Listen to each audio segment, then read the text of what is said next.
Hello friends, welcome to ADO.NET tutorial. In this video, we are going to talk about the example that we will create in the next 5 videos.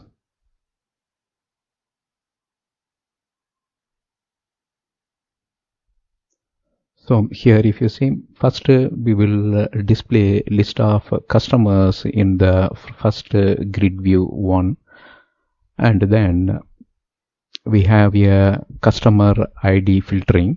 So what we will do here, we will specify the customer ID, then we will click the find button. So this will find the row from the subset. That means from this customer view we will retrieve the subset, that means data view, and on that data view we will invoke the find method. Then we will display that here in the multi-line text box.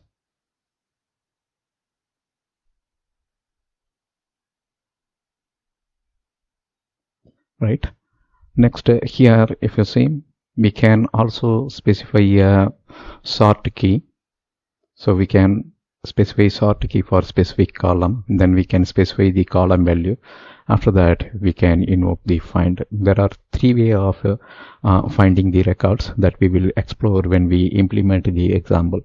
Here we will be finding a row using the ID column. Here we will be finding a row based on the sort key. Then we will also see how the sort functionality is exposed by the DataView control. Here we will sort the grid, the data grid, based on the sort column specified in the specific text box. So once you click do, it will perform the sorting on the underlying table. We can also perform search text, and so you will specify search text here, then you can click search, and here we will be exploring the search operation supported by the DataView. Right.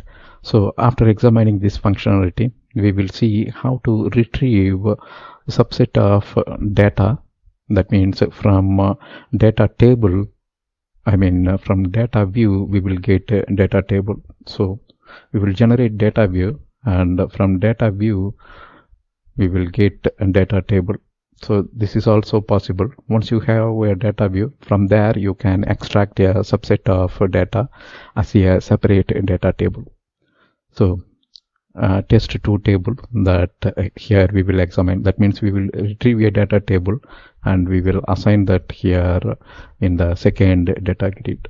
So that's all. So here in the first part we will explore this, then we will explore the second find function, then we will explore how we will perform sorting.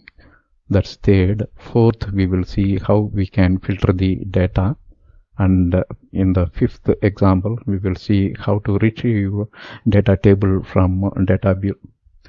Now let's go to the demo and see how we named the controls. Let's go to the demo. So here I opened the sample project.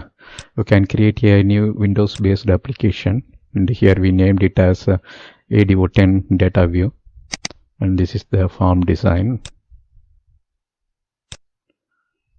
And if you see, we have 2 data grid view. This is one data grid view, and this one is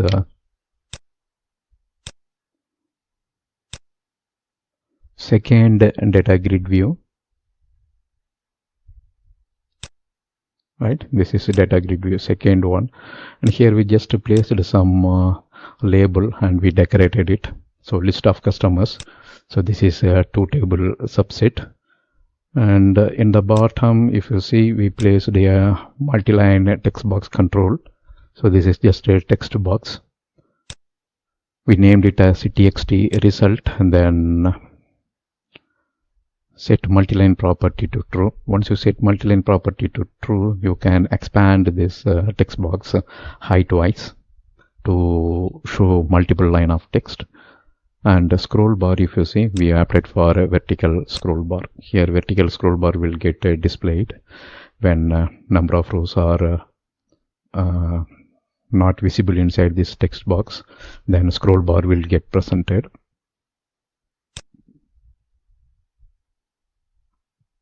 So that's all. Remaining stuff you can set as you like. Here we set some background color, and this one, if you see, this is also a label, and label text, if you see, we edited it as a multi-line text and replaced it here. This gives some instruction to you to test to table, provide search text. Here you have to provide search text, then you have to click search. Based on this search text, the subset of data will be retrieved from parent and it will be kept in the data view. Then from data view we will extract the to table. That means one more data table, and we will assign that to this grid. Alright, so here we specified the multi-line text and we named this button as CMD to table. This is CMD search. We named this as a TXT search. These are all label. This is TXT find cust ID, TXT sort key, TXT key value, TXT sort. This is CMD find by ID, find by city and country. So that's how we named it. Here we named this as a CMD sort. Alright, from next video onwards we will start implementing this example one by one. That means we will handle this event, and in the meantime we will explore what are all the supported operation, the supported operations of grid view, data view. That's all here in this video. Thank you for watching. Bye.